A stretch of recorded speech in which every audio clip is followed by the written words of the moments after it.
Hello, my friends. All right, my friends, we're going to do something a little bit different today. We're going to talk about something that seems to be scary, but if we're prepared and we know what to do, then it won't be so scary when it actually happens. Here, especially in California, we have things called earthquakes. Earthquakes is when the ground moves. Sometimes it moves very easy, it shifts very easy and we barely feel it, and sometimes it moves really fast and that makes things shake and fall, and a lot of times it can be really scary. But like I said, if we're prepared and we know what to do, it's not as scary and we can all stay nice and safe. Today happens to be the Great Shakeout, and so we are going to participate while you're watching this video. If you are watching on a different day besides on October 15th, that's okay. Please practice. Everybody in your family should practice. So in order to do this activity, you're going to need a table or something safe for you to be able to get under. Remember that we are protecting the back of our neck. That is the most important part that we have to protect.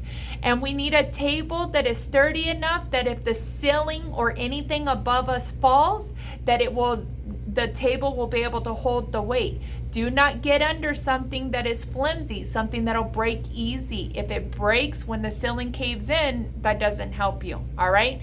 So if you're not in an area where that is, pause this video, go over to a table that you can get under.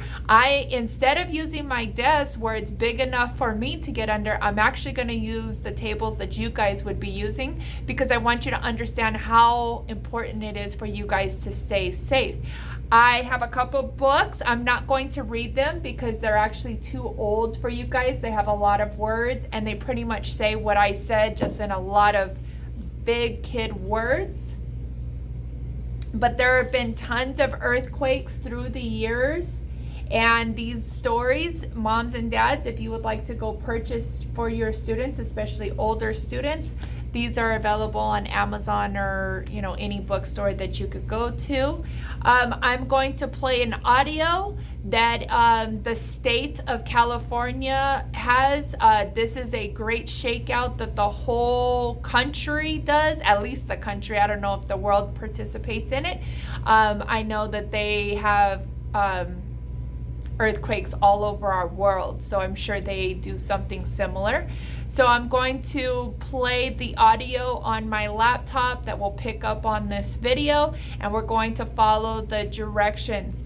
On the video, you're going to hear it shaking. We're not having an earthquake right now, so the things are not moving. But in a real earthquake, these tables would be shaking. They could be bouncing, so they would be doing like this, or they would be going up and down. You need to be careful and have a path to wherever you're going. So if you're in your bedroom, you need to make sure that there isn't any glass that could fall on the ground, any cups, any picture frames that could fall on the ground. You're barefoot and you're trying to run to get under the table, and if the picture frames are falling on the ground, now you have to step on glass in order to get yourself safe. So even though we don't have really huge earthquakes here, we have before in the past, and it's always good to practice. And if you were in school, we would actually practice these every month, and we would do other drills as well. So let's go ahead and get started, all right? This is the Great Shakeout, one of the largest earthquake drills ever. Practice now so you can protect yourself during a real earthquake. This is an earthquake drill. All right, now we got to get under because the earthquake is starting. Pretend like everything's shaking. So what you're going to do is get under your desk. Take cover under something sturdy to protect yourself. You want to be on your knees, just like this. You want to put your head down. You want to put your hand on the back of your neck and hold on to the table. Okay, because the table is going to be moving. So you want to do like this. Finally, a strong earthquake may cause a tsunami. If you're near the ocean during an earthquake, drop cover and hold on. Then quickly walk to high ground after the shaking stops. This drill is over. Visit shakeout.org for simple steps to help you survive. All right, my friends. So just like that, we practice what to do in an earthquake. And if Miss Wiggins, the tall teacher, could get under that small desk, you guys could do it yourselves.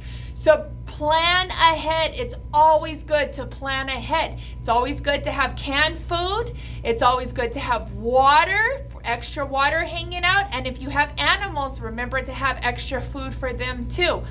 So let's practice this again without the audio. So if the ground starts to shake, you're not waiting for mom and dad or grandma or grandpa or aunt and uncle. You should know exactly what you're supposed to do. You're automatically going to go find a hard surface that if the ceiling falls, it won't bust your table, okay? It won't break your table. And what you're going to do, I'm going to put the camera down a little bit because I'm not going to get under the table because I want you to see. And I want to take away all my hair too. All right, so what you're going to do is you're going to go like a dog, like this. And you're going to sit on your feet. And you're going to put your forehead on the ground. Remember, you're supposed to be under the table, but I want you to be able to see. So you're going to put your forehead onto the ground just like this. You're going to take one hand and put your hand, protect the back of your neck. Your neck is very, very important. If something falls on this, it could not be good for you. So make sure that you protect it. And then you're going to take your other hand and hold on to the table. So when it's shaking, you're holding it still so that the table doesn't move. And you're staying like that until it stops shaking. So when the ground stops shaking, you're going to stay underneath because sometimes the ground will start and then it will stop and then it will start again. So give it a minute. After it stops, wait. Okay, now I think it's good. And then get out and go to an adult to ask the adult what you're supposed to do. If it's really bad, sometimes they cause fires because they cause the lines and stuff to explode. So you might have to get outside. You might have to go far away from the house. Or sometimes it's just a small earthquake. You just come out and keep going on with your day as you normally would. All right, my friends, the Great American Shakeout. I hope you had fun. I hope that this was educational. I hope you understand what to do so that you're safe if we have an earthquake. I hope we don't have an earthquake, but we tend to have them in California. And now you know what to do. Make sure to teach your brothers and sisters. We'll see you later. Bye.